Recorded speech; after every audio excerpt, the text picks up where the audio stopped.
Now obviously sliding doors is something that's coming back in a big way now, certainly over the last sort of 12 to 18 months. Sliding doors is really popular when you've got that big expanse of glass to be able to bring the outside in.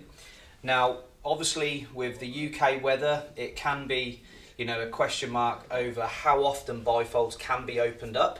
Whereas a nice sliding door where you get big sheets of glass to look out of your home into the garden is a really nice sort of viewpoint, and personally speaking it's my preference over the two solutions. Obviously, you know, sometimes bifolds can be more popular when you've got a smaller opening, where, you know, a sliding door might not give you enough sort of opening capacity to walk through.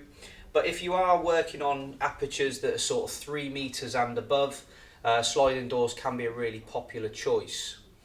Now Origin offer a few solutions for this, starting with their 70mm section, which bit on the sort of more chunkier side, dependent on your personal preference. But if you've got young children, and these ultra slim look sliding doors might be, you know, a bit more, you know, sort of problematic with kids potentially, you know, running into glass. The 70mm system is a really nice option and can be provided in a multi-track configuration as well.